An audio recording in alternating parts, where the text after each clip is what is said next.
Hello everyone, नमस्कार। स्वागत है आपका उदय क्लासेस के बीए प्लेटफॉर्म पर। दोस्तों, बीए फर्स्ट ईयर में अर्थशास्त्र इकोनॉमी के अंतर्गत दोस्तों हम प्रश्न पत्र एक पर अब डिस्कस करने जा रहे हैं, जिसमें आज हम बात करेंगे व्यष्टि अर्थशास्त्र अर्थात माइक्रो इकोनॉमी के सिलेबस पर। दोस्तों, आज का पूरा कंप्लीट हमारा लेक्चर होगा, जिसमें हम देखेंगे व्यष्टि अर्थशास्त्र के पूरे पाठ्यक्रम पर को देखेंगे कि इसके अंतर्गत कौन कौन से टॉपिक हमें पढ़ना है, कौन कौन से टॉपिकों पर हमको डिस्कस करना है। पूरी इस सीरीज के अंदर जितने भी दोस्तों काफी लंबी सीरीज चलने वाली है, क्योंकि अगर आप इकोनॉमी का थोड़ा बहुत भी ज्ञान रखते हैं दोस्तों, तो आपको भली भांति रूप से प्रकार से पता होगा आपको कि एक व्यष्टि अर्थशास्त्र अर्थात माइक्रो इकोनॉमी जो है हमारे इतिहास अर्थशास्त्र का जो है एक प्रारंभिक भाग है। अर्थशास्त्र को समझने के लिए व्यष्टि अर्थशास्त्र को समझना बहुत ज्यादा आवश्यक है, क्योंकि पूरे इकोनॉमी में जब भी आप सेकेंड ईयर या लास्ट ईयर में तक दोस्तों, जब अब आप मैक्रो इकोनॉमी पढ़ेंगे, अभी हम माइक्रो इकोनॉमी स्टार्ट करने वाले हैं, और जब आप मैक्रो इकोनॉमी पढ़ेंगे थर्ड ईयर में जाकर के, तो उस वक्त कहीं ना कहीं आपको जो है इसी की अर्थात माइक्रो इकोनॉमी की टर्म को पता होना आवश्यक है। इन टर्म के आधार पर ही आप अपनी स्टडी कंटिन्यू रख पाएंगे। वैसे तो इकोनॉमी दोस्तों एक सब्जेक्ट ही ऐसा है, इकोनॉमी एक ऐसा सब्जेक्ट है जो सिर्फ पूरे टर्मिनोलॉजी के आधार पर चलता है। अगर आपको टर्मिनोलॉजी का पता है इसकी कि कौन कौन सी टर्म का इस्तेमाल किस किस परिप्रेक्ष्य में किया जाता है, तो इकोनॉमी से आसान कोई सब्जेक्ट हो ही नहीं सकता है। और अगर आपको टर्मिनोलॉजी का नहीं पता है कि कौन सी टर्म का इस्तेमाल कहाँ किया जाता है, किस परिप्रेक्ष्य में किया जाता है, तो फिर इकोनॉमी आपका बिल्कुल मैथ्स की तरह ही सरदर्द बन सकती है। ठीक है, तो दोस्तों शुरू करेंगे। हमारा आज से शुरुआत करने जा रहे हैं हम व्यष्टि अर्थशास्त्र की। चूंकि काफी सारे स्टूडेंट्स की डिमांड भी थी, काफी स्टूडेंट को प्रॉब्लम भी आ रही थी इसको समझने में, तो चलिए आज के लेक्चर में हम देख लेते हैं कि इस पूरे सेशन के अंदर, इस पूरे लेक्चर में हम क्या क्या पढ़ेंगे, क्या क्या पूरा देखने वाले हैं। ठीक है, तो चलिए शुरुआत करते हैं अपने लेक्चर की। दोस्तों, जो हमारे सेशन पर पहली बार आए, जो हमको कंटिन्यूअसली फॉलो कर रहे हैं, उन्हें तो सब कुछ पता है ही हमारे इस चैनल के बारे में। लेकिन दोस्तों, जो हमें पहली बार फॉलो कर रहे हैं, पहली बार हमारे इस वीडियो को, क्लास को, लेक्चर को देख रहे हैं, उनको विशेष तौर पर मैं बता दूं कि दोस्तों हमारे सभी लेक्चर बीए के सभी टॉपिकों को अर्थात सभी सब्जेक्ट के टॉपिकों को पूरे क्रम अनुसार और विस्तार पूर्वक यहाँ पर पढ़ाया जाता है फुल लेंथ के साथ में। क्योंकि हम सिर्फ बीए ही नहीं, बीए के जस्ट बाद हम ये मान के चलते हैं कि आप बीए कंप्लीट करने के बाद में यूपीएससी या स्टेट पीसीएस या कोई अन्य कॉम्पिटिटिव एग्जाम की तैयारी करने के लिए ही आप बीए कंप्लीट कर रहे हैं। तो हम ये बीए के सभी सब्जेक्टों को दोस्तों यूपीएससी लेवल से यहाँ पर डिस्कस करवाते हैं, जिससे कि आपके यूपीएससी की एक नींव मजबूत हो जाएगी। अब जब आपकी नींव मजबूत होगी, तो बीए कंप्लीट होने के बाद जब आप कॉम्पिटिटिव एग्जाम की फील्ड में उतरेंगे, तो आपको वहां पर प्रिपरेशन करने में, पढ़ाई करने में बिल्कुल भी तकलीफ नहीं होने वाली है। क्योंकि बीए के तीनों सालों में, फर्स्ट ईयर, सेकेंड ईयर और थर्ड ईयर में दोस्तों, सभी टॉपिकों, लगभग यूपीएससी के सभी टॉपिकों को हम यहाँ पर फुल लेंथ के साथ में एनालिसिस कर लेंगे। तो उसके बाद जब आप यूपीएससी की तैयारी करेंगे बीए के बाद में, तो आपको सिर्फ रिविजन करना होगा। ठीक है, चलिए तो शुरुआत करते हैं दोस्तों अपने आज के सेशन की।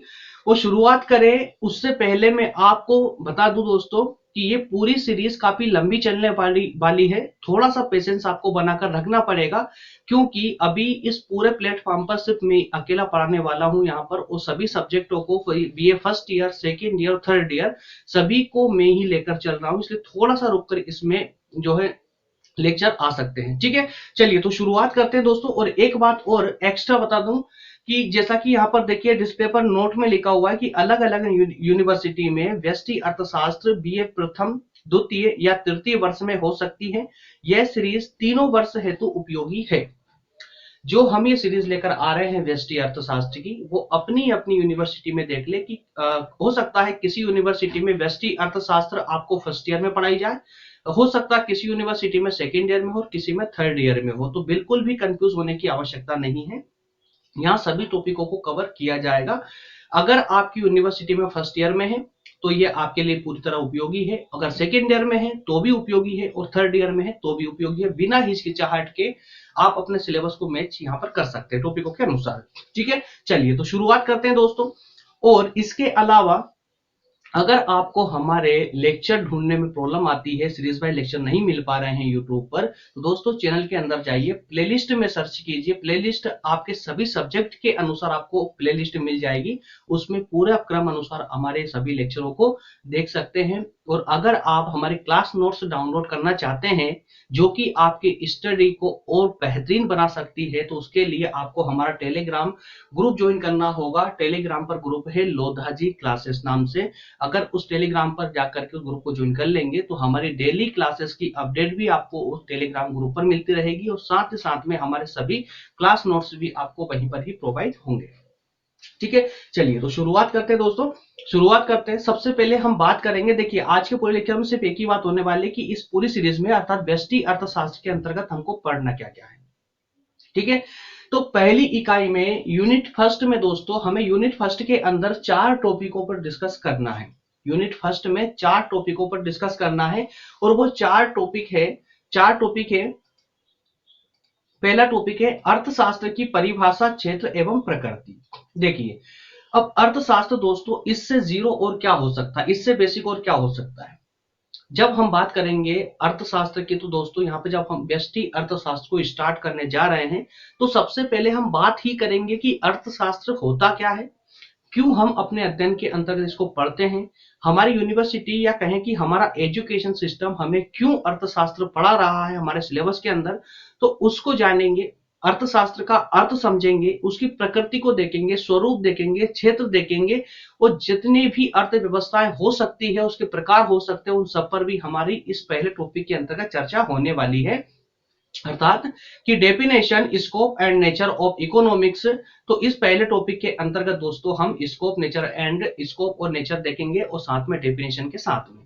ठीक है, इसके बाद में सेकंड टॉपिक पर आएंगे हम। तो सेकंड टॉपिक के अंतर्गत देखेंगे सकारात्मक एवं आदर्शात्मक अर्थशास्त्र।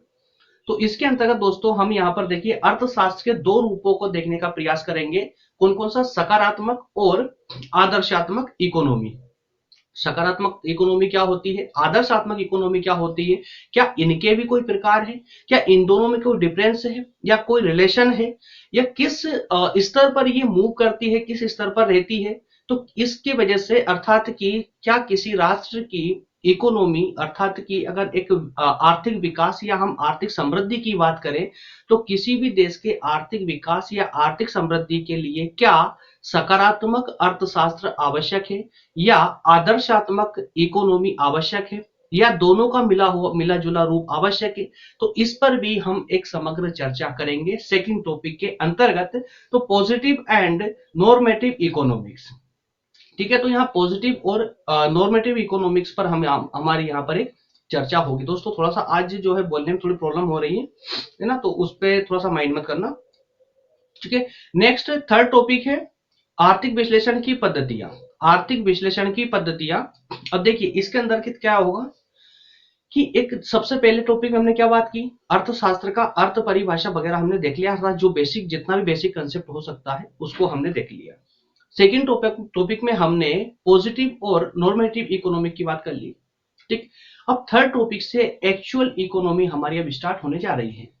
अर्थात कि जो थर्ड टॉपिक होगा हमारा, जो थर्ड टॉपिक है आर्थिक विश्लेषण की पद्धतियां, कि अर्थात ये कि जो हमारी पूरी अर्थव्यवस्था है या अर्थशास्त्र है, इसके अंतर्गत किस किस प्रकार की टर्मों का इस्तेमाल किया जाएगा, और उन टर्मों के लिए कौन कौन से तत्व होंगे, उन टर्म का स्वरूप क्या होगा, किस प्रकार से वो टर्म कार्य करेगी, कितनी भूमिका पे करेगी, कितनी भूमिका अदा करेगी किसी राष्ट्र के आर्थिक विकास में, या कहें कि किसी राष्ट्र के, किसी देश के विकास को या जीडीपी को या राष्ट्रीय आय को कैलकुलेट करते वक्त किन किन संसाधनों का प्रयोग किया जाएगा, कौन सी प्रक्रिया को फॉलो किया जाएगा, ये सब के सब दोस्तों आपके आने वाले हैं आर्थिक विश्लेषण के संसाधनों के अंतर्गत, या कहें कि आर्थिक विश्लेषण की पद्धति या सिद्धांतों के अंतर्गत। ठीक है, तो इसके अंदर विशेषकर हम बात करेंगे आगमन और निगमन की, कि आगमन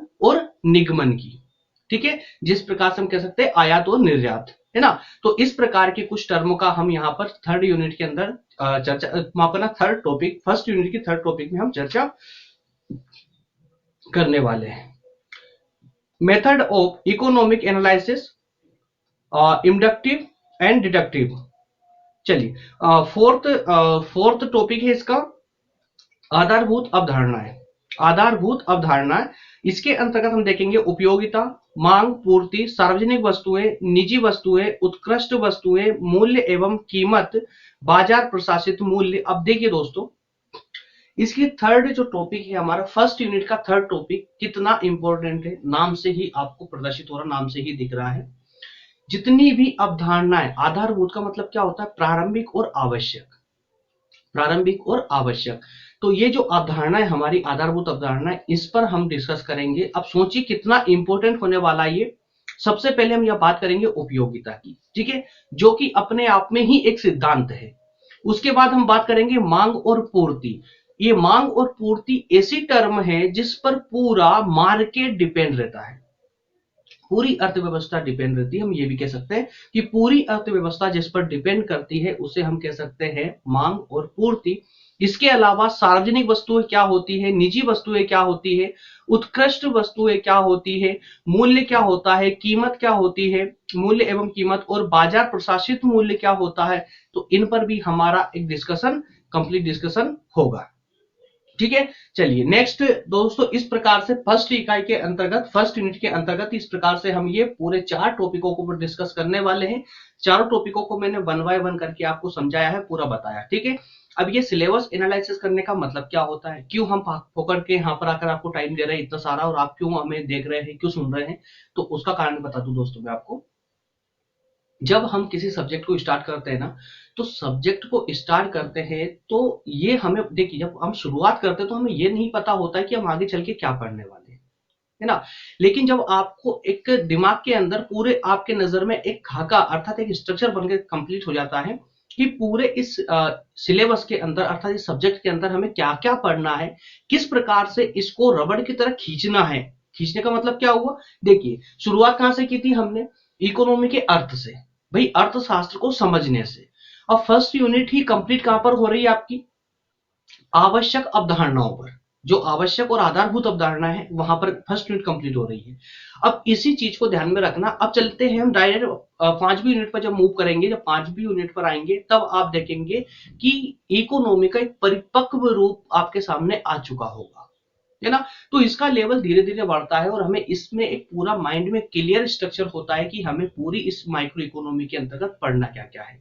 और दूसरी चीज एक आपकी सुविधा के लिए ये भी हो जाता है, क्यों, क्योंकि देखिए अभी हम ओपन प्लेटफॉर्म पर हैं, यूट्यूब पर हैं, ठीक है।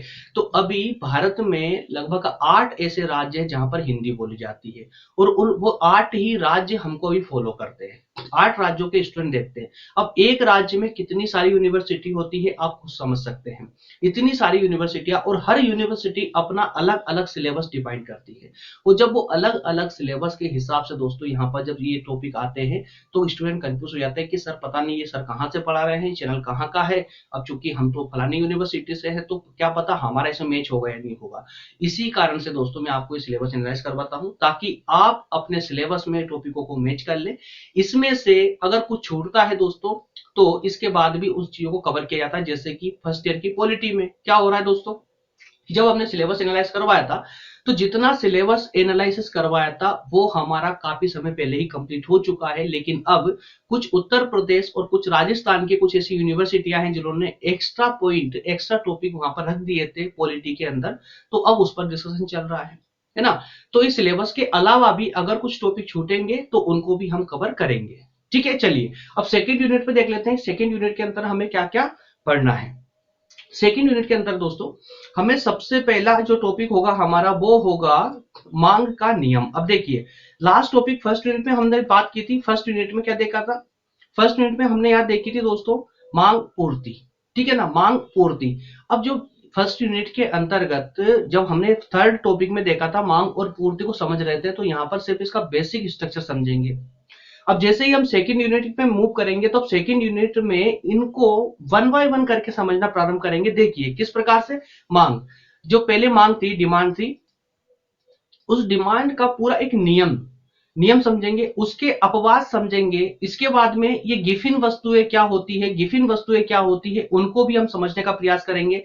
साथ में मांग की लोच, मांग की लोच। अब देखिए दोस्तों, मांग की लोच, कीमत, आय और आड़ी लोच क्या होती है, पूर्ति का नियम क्या होता है, सीमांत उपयोगिता का हास नियम क्या होता है, सम सीमांत उपयोगिता का नियम क्या होता है, तटस्थता वक्र क्या है, उपभोक्ता का संतुलन, उपभोक्ता की बचत। जितना भी आपने फर्स्ट यूनिट में जो बेसिक पढ़ा था उसका यहाँ पर आपको एक एक टॉपिक के हिसाब से पूरा डिटेल यहाँ पर दे दिया गया है, ठीक है ना।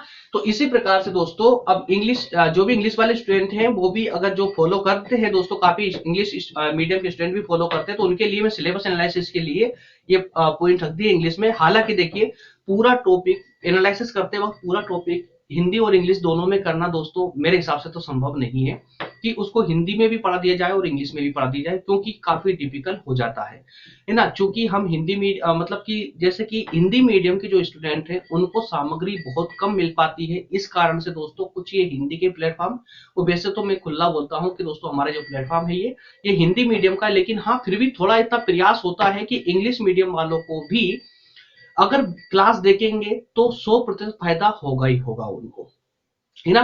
पूरा कंसेप्ट समझ आएगा, चाहे वो हिंदी मीडियम से हो या इंग्लिश मीडियम से हो, ठीक है। लेकिन काफी स्टूडेंट की डिमांड होती है कि सर आप इसको इंग्लिश में भी आप हमको प्रोवाइड कीजिए डाटा, तो संभव नहीं है दोस्तों, इतना नहीं कर पाएंगे, इतना हो नहीं सकता है।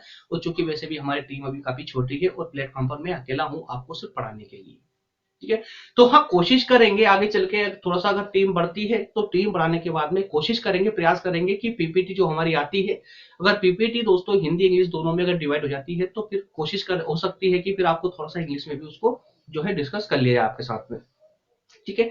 तो इंग्लिश मीडियम में लॉ ऑफ डिमांड और इसके एक्सेप्शंस, गिवन वस्तुएं, इसके अलावा दोस्तों elasticity of demand, price, income and gross elasticity, law of supply, law of diminishing marginal utility and equimarginal utility, indifference curve, consumer equilibrium और कंज्यूमर सरप्लस। तो इस प्रकार से ये 8 टॉपिक हम कंप्लीटली सेकेंड यूनिट के अंदर कवर करने वाले हैं। 8 टॉपिक कंप्लीटली सेकेंड यूनिट के अंदर हम कवर करने वाले हैं। मैं आपको फिर बताऊं, थोड़ा सा दोस्तों बोलने में थोड़ी प्रॉब्लम हो रही मुझे आज, है ना, तो प्लीज माइंड मत करना। चलिए इसके बाद देखिए अब थर्ड यूनिट में जो दोस्तों हमारे टॉपिक होंगे, थर्ड यूनिट में जो पॉइंट होंगे, सबसे पहले हम बात करेंगे उत्पादन परिवर्तनशील अनुपातों का नियम। अब एक एक करके दोस्तों इनको समझते चलिए आप लोग। देखिए थर्ड यूनिट के अंतर्गत हम सबसे पहला टॉपिक जो होगा हमारा वो होगा उत्पादन। एक सेकेंड पेन लेते हैं, उत्पादन पर आ चुके हैं, उत्पादन पर है ना। तो उत्पादन में देखेंगे हम परिवर्तनशील अनुपातों का नियम, परिवर्तनशील अनुपातों का नियम। सेकंड होगा पैमाने के प्रतिफल, पैमाने की बचतें, समोत्पाद वक्र, अर्थ परिभाषा, लागत आगमन की अवधारणाएं, कुल सीमांत और औसत। अब इसमें एक बात आप देखिए, ध्यान रखिए, यहां पर फर्स्ट यूनिट में हमें हर चीज का सिर्फ बेसिक पढ़ना है, उसका अर्थ समझते चलना है, ठीक है। सेकेंड यूनिट में जितना भी आपको जो फर्स्ट यूनिट का दिया गया था उसका डिटेल होगा। थर्ड यूनिट के अंदर दोस्तों जो कुछ टर्म सेकेंड यूनिट में हम डिस्कस नहीं कर पाए, या कहें कि सेकेंड यूनिट में जिन टर्म को डिटेल में डिस्कस नहीं कर पाए, उन सबको थर्ड यूनिट के अंदर डिस्कस करने का मौका मिलेगा। जैसे उत्पादन, तो उत्पादन को अर्थात प्रोडक्शन को यहां पर डिटेल में समझेंगे कि प्रोडक्शन होता क्या है, किस प्रकार से होता है, ये क्या क्या जो है इनका ध्यान रखना होता है प्रोडक्शन के अंतर्गत। इसी के तहत इसको मापने का एक प्रतिफल या पैमाना क्या हो सकता है। और इसी के अलावा दोस्तों जो प्रोडक्टिव कर्व जो हमने देखा था, समोत्पादक वक्र, जिसे हम हिंदी में समोत्पादक वक्र कहते हैं, ये क्या होता है इसको समझेंगे, बेसिक समझेंगे इसका अर्थ और परिभाषा के तहत।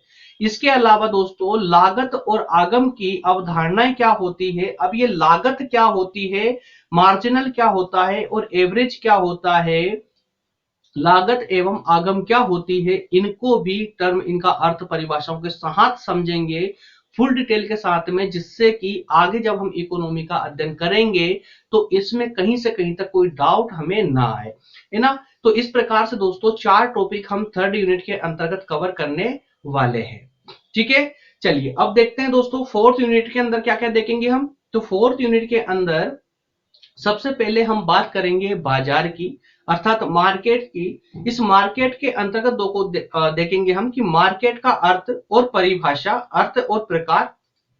मार्केट बाजार, बाजार का अर्थ और प्रकार, कि बाजार क्या होता है इसको समझेंगे। देखिए अब ये तो सबको बेसिकली सबको पता रहता है कि क्या है ये बाजार, क्या होता है, बेसिकली सबको पता है। लेकिन अभी जब हम इसकी परिभाषा देने की कहेंगे ना तो कोई नहीं दे पाएगा, एक बड़ी प्रॉब्लम हो जाती है ना। तो इसका एक थ्योरेटिकल अर्थों के साथ में व्यवहारिक रूप से समझते हुए इसको आगे बढ़ेंगे और साथ में देखेंगे कि ये बाजार जो मार्केट होते हैं ये कितने प्रकार के हो सकते हैं, ये मार्केट हो कितने प्रकार के सकते हैं। इसके अलावा पूर्ण प्रतियोगिता, फुल कंपटीशन या परफेक्ट कंपटीशन, फर्म एवं उद्योग के लिए कीमत एवं उत्पादन का निर्धारण करना, ये क्या होता है दोस्तों। देखिए फर्म या उद्योग जब अपनी फिनिश गुड्स का या कहे कि उसकी वस्तुओं की जब कीमत का निर्धारण करती है तो कौन सी प्रक्रिया को अपनाती है, किस प्रक्रिया के तहत, या कहे कि कौन कौन से ऐसे मानक हैं जिनको ध्यान में रखते हुए कोई फर्म या उद्योग अपनी वस्तु का मूल्य निर्धारित करती है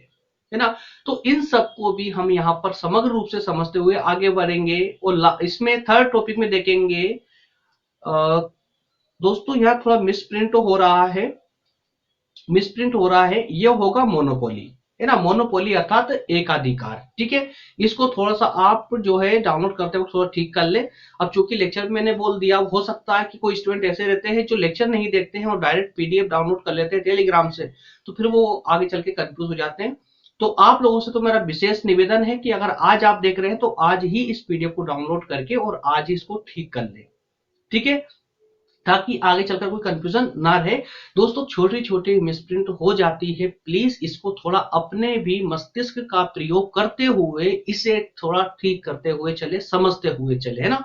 क्योंकि आप सिर्फ बीए नहीं दोस्तों, और वैसे तो आप बीए के स्टूडेंट है, कोई साइंस या मैथ्स वाले नहीं हो कि जो आपको दिखा आप वही करेंगे। दोस्तों बीए वाले स्टूडेंट हो, आपके मस्तिष्क के अंदर एक महासागर होना चाहिए ज्ञान का और नॉलेज का, है ना। और इसके अलावा बीए ही नहीं, बीए के जस्ट बाद में आप आईएएस की तैयारी करने वाले हो, स्टेट पीसीएस की तैयारी करने वाले दोस्तों, कंपटीशन में उतरने वाले हो। और आज का कंपटीशन कैसा है आप भली भांति रूप से जानते हैं, कट थ्रो कंपटीशन है, कट थ्रो, गला काट प्रतियोगिता, ठीक है ना। तो इसमें उतरना इतना आसान नहीं है मेरे प्यारे दोस्तों। इसमें अगर आपको आना है ना तो इतना मजबूत होना पड़ेगा, मेंटली इतना परफेक्ट होना पड़ेगा कि आप उस फील्ड में अपना पैर जमा सके, नहीं तो आपके पैर रखने से पहले ही आपको उखाड़ के फेंक दिया जाएगा, ठीक है। तो इतना आसान नहीं है, लेकिन हाँ नामुमकिन नहीं है।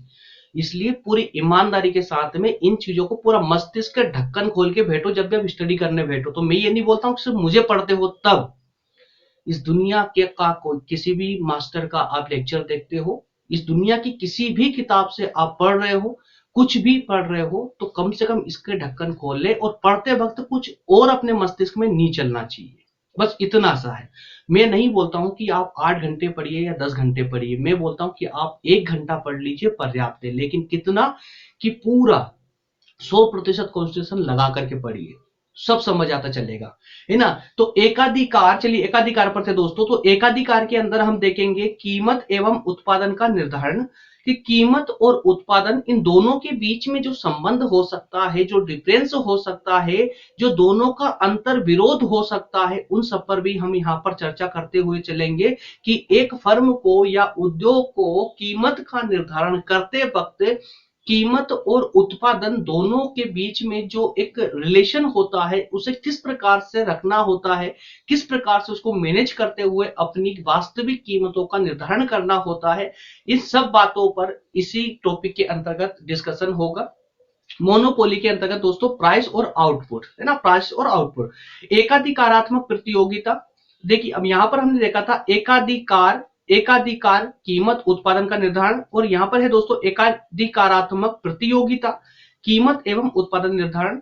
तो ये एकाधिकारात्मक प्रतियोगिता क्या होती है। कंपटीशन तो हमने सुना था, परफेक्ट कंपटीशन तो सुना था, कि पूर्ण प्रतियोगिता क्या होती है भली भांति रूप से जानते हैं। लेकिन अभी एकाधिकार वाली जो कंपटीशन है, एकाधिकार वाला जो मोनोपोली कंपटीशन है, ये क्या होगा। तो ये सब टर्म दोस्तों आपको इसी के अंतर्गत सीखने को मिलेगी, जिसमें कोई कंफ्यूजन में पूरे यकीन से बोल सकता हूं कि जब आप क्लास अटेंड करेंगे, वो क्लास अटेंड करने के बाद जब आपको जो नोट्स प्रोवाइड की जाती है उनको पढ़ेंगे, कोई कंफ्यूजन नहीं रहने वाला है। बिल्कुल इकोनॉमी इतनी आसान बनाकर आपके सामने पेश करूंगा दोस्तों कि कुछ भी आप कंफ्यूजन नहीं रहेगी, बिल्कुल आसान हो जाएगी, आसान से आसान। और मैं खुद बोल रहा हूं ना, इकोनॉमी में दोस्तों स्पष्ट तौर पर बोल रहा हूं आप लोगों से, जिनको भी इकोनॉमी में प्रॉब्लम होती है, जिनको डिफिकल्ट लगती है, उनसे मैं खुले तौर पर बोल रहा हूं कि दोस्तों ये डिफिकल्ट है ही नहीं, इकोनॉमी तो बिल्कुल नहीं है। बल्कि मैं तो बोलता हूँ कि आपके लिए डिफिकल्ट कुछ है ना, तो वो आपका जो हिंदी सब्जेक्ट होता है ना, जो जनरल में जो हिंदी सब्जेक्ट है, या जो आप साहित्य के रूप में हिंदी को ले लेते हैं, सबसे डिफिकल्ट आपका हिंदी पड़ता है। इसके अलावा जितने भी बीए के अंदर सब्जेक्ट है दोस्तों, टोटल पूरे के पूरे एकदम आसान है, एकदम इजी है, कुछ भी डिफिकल्ट नहीं इनके अंदर। चलिए, लास्ट यूनिट में दोस्तों हम देखेंगे, लास्ट यूनिट के अंदर बात करेंगे साधन, कीमत और निर्धारण।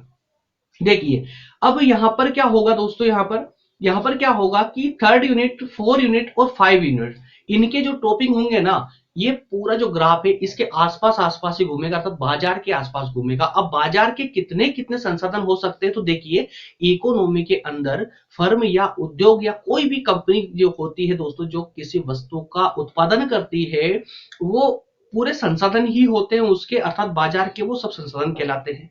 तो ये जो तीसरा, चौथा और पांचवा टॉपिक है, यूनिट है, हमारी इकाई है, ये लगभग लगभग बाजार के संसाधनों के रूप में ही बाजार के चारों तरफ घूमने वाले हैं, अर्थात कि बाजार से संबंधित टर्मिनोलॉजियां ही हमको पढ़ने को यहाँ पर मिलेगी।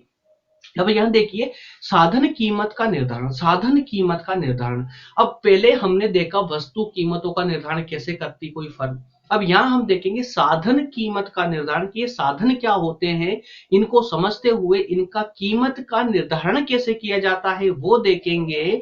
और ये सीमांत उत्पादकता का सिद्धांत क्या होता है, इसके अंतर्गत हम इसको पर भी विशेष डिस्कस करेंगे। तो factor price determination, marginal productivity theory, ठीक है। सेकंड टॉपिक होगा इसमें मजदूरी, लगान, ब्याज एवं लाभ के आधुनिक सिद्धांत। देखिए, जब सिद्धांतों की हम बात कर रहे हैं तो सबसे पहले हमने बात की फर्स्ट टॉपिक में सीमांत उत्पादकता का सिद्धांत, और सेकंड में अब हम बात करेंगे दोस्तों यहाँ पर 3 से 4 सिद्धांतों की, जिसमें सबसे पहले देखेंगे मजदूरी का सिद्धांत क्या है, लगान का सिद्धांत क्या है, ब्याज का या लाभ का ये आधुनिक सिद्धांत के, इन सबके हम आधुनिक सिद्धांतों पर बात करेंगे, ना कि प्राचीन सिद्धांतों पर, अर्थात प्राचीन थिंकर्स क्या सोचते थे या क्या सलाह देते थे उस पर ना बात करते हुए, जो हमारे आधुनिक थिंकरों ने जो इसके बारे में कहा है, हमारे इकोनॉमी के बारे में कहा है, उस पर हमारा डिस्कस होगा इस पॉइंट के, इस टॉपिक के अंतर्गत, ठीक है। थर्ड टॉपिक होगा कल्याणकारी अर्थशास्त्र का सामान्य परिचय, कल्याणकारी अर्थशास्त्र का सामान्य परिचय, ठीक है। तो ये कल्याणकारी अर्थशास्त्र, अब इसमें कई सारे दोस्त कंफ्यूज है, सर ये कल्याणकारी राज्य सुना था लेकिन कल्याणकारी अर्थशास्त्र क्या हो सकती है। तो मेरे भाई, मैंने अभी बोला था कि मस्तिष्क का दिमाग ढक्कन खोलो और थोड़ा विस्तार दो अपने दिमाग को, अपने मस्तिष्क को थोड़ा सा विस्तार होने का मौका दो यार। कल्याणकारी अर्थशास्त्र सिंपल है ना, कि एक ऐसी अर्थशास्त्र या एक ऐसी अर्थव्यवस्था जो किसी राष्ट्र के, आपके राष्ट्र के विकास में सहायक हो सके, सिंपल है ना। तो राष्ट्र के विकास में सहायक हो सके ऐसी अर्थव्यवस्था कैसी हो सकती है, उसका रूप कैसा हो सकता है, उसकी प्रकृति कैसी होगी, उसका क्या स्वरूप होगा, या ऐसी इकोनॉमी को डेवलप करने के लिए किन सब चीजों की आवश्यकता होगी, इन सब बातों पर हमारा डिस्कस होगा, ठीक है। तो इस प्रकार से दोस्तों हमने पांचों इकाई को, पांचों यूनिट को 1 बाय 1 करके हमने देखा कि प्रत्येक यूनिट के अंदर हमें क्या क्या स्टडी करना है, क्या क्या पढ़ना है। अब आपके माइंड में पूरा स्ट्रक्चर बन चुका है, और जिनके माइंड में स्ट्रक्चर नहीं बना है, पीडीएफ डाउनलोड कर ले, डाउनलोड करके, और जब हमारे लेक्चर कंटिन्यू होंगे तो वहां पर आप मैच करते रहे कौन कौन सा टॉपिक कंप्लीट हुआ है। और दोस्तों, कोई टॉपिक चार्जेबल नहीं होगा, कोई टॉपिक, जितना सिलेबस हमने आपको एनालिसिस करवाया है ये तो कंप्लीट होगा ही होगा। इसके अलावा इस सीरीज के चलते हुए जो भी टॉपिक इससे आउट होंगे, अलग अलग यूनिवर्सिटियों में जो अलग होंगे उनको बाद में और भी कवर किया जाएगा, और कोई भी टॉपिक का आपसे कोई चार्ज नहीं लिया जाएगा। पूरी क्लासेस, बीए के सभी सब्जेक्टों की सभी क्लासेस पूरी तरह निःशुल्क प्रोवाइड करने का मैं बीड़ा उठा चुका हूं। सभी क्लासेस फुल डिटेल के साथ में, फुल लेंथ एनालिसिस के साथ में मैं आपको प्रोवाइड करूंगा दोस्तों। और इतना मैं आपसे आज भी प्रॉमिस करता हूं कि पूरे यूट्यूब पर बीए के टॉपिक को, बीए के कंसेप्ट को जो कोई आपका इतना एनालिसिस नहीं करवाएगा, उतना एनालिसिस मैं आपको यहाँ पर करवाने के लिए आऊंगा। नहीं यकीन दोस्तों, जाइए वीडियो को देखिए, किसी भी वीडियो को देख लीजिए। बहुत ज्यादा व्यूज मुझे नहीं मिलते हैं। क्यों नहीं मिलते? क्योंकि मेरी क्लासेस जो होती है कोई 1 घंटे की होती है, कोई 1.5 घंटे की होती है, कोई 30 मिनट, 40 मिनट, 45 मिनट, इस प्रकार की लंबी क्लासेस होती है। और हमारे बीए के महान स्टूडेंट इतने महान होते हैं वो, कि उन्हें सिर्फ 8 या 10 मिनट की क्लासेस चाहिए टॉपिक को समझने के लिए। और अगर किसी वीडियो पर, जो वीडियो 10 से 15 मिनट का होगा और उसके उस पर लिखा होगा कि संपूर्ण राजनीति 15 मिनट में कंप्लीट, तो उसे जरूर देखेंगे वो लोग। ठीक है, तो ऐसे स्टूडेंटों को मेरा छोड़िए। ठीक है, तो आप जो है इस सीरीज को जो है कंटिन्यू करेंगे और इसमें कोई डाउट नहीं होगा। सभी टॉपिकों को हम पूरे डिटेल के साथ में आपके सामने रखेंगे, है ना। और कोशिश करेंगे कि जल्दी से जल्दी कवर करें, लेकिन चूंकि दोस्तों काफी सारे सब्जेक्टों को एक साथ लेकर आना इतना आसान नहीं होता, लेकिन फिर भी कोशिश कर रहा हूं मैं आपको कि जल्दी से जल्दी आपको प्रोवाइड करता रहूं। हाँ, उम्मीद ये है कि दोस्तों आपको हफ्ते में 3 से 4 लेक्चर इस पर जरूर मिलेंगे माइक्रो इकोनॉमी के। इसी प्रकार से जल्दी, जितना जल्दी हो सकेगा हम कवर करने का प्रयास करेंगे। और एक बात और, आज से ही दोस्तों, आज से ही सेकेंड ईयर वालों के लिए अनाउंसमेंट है कि सेकेंड ईयर वालों के लिए मध्यकालीन इतिहास स्टार्ट होने जा रहा है। इसके जस्ट बाद में दोस्तों हम मध्यकालीन इतिहास का सिलेबस एनालिसिस करेंगे और मध्यकालीन इतिहास भी स्टार्ट होने जा रहा है। क्योंकि प्राचीन इतिहास हमारी सीरीज में चल रहा है। अगर आपने नहीं देखना है, अगर आपने नहीं देखा, सिलेबस में है, तो प्लेलिस्ट में देखिए, प्लेलिस्ट में आपको मिल जाएगा। फर्स्ट ईयर की पॉलिटी कंप्लीट हो चुकी है, राजनीति विज्ञान दोनों पार्ट कंप्लीट हो चुके हैं। सेकेंड ईयर पॉलिटी एक कंप्लीट हो चुकी है, एक पर अभी जो प्रमुख राजनीतिक विचारक है अर्थात पॉलिटिकल थिंकर्स है, उन पर क्लास चल रही है। थर्ड ईयर की पॉलिटी कंटिन्यू है।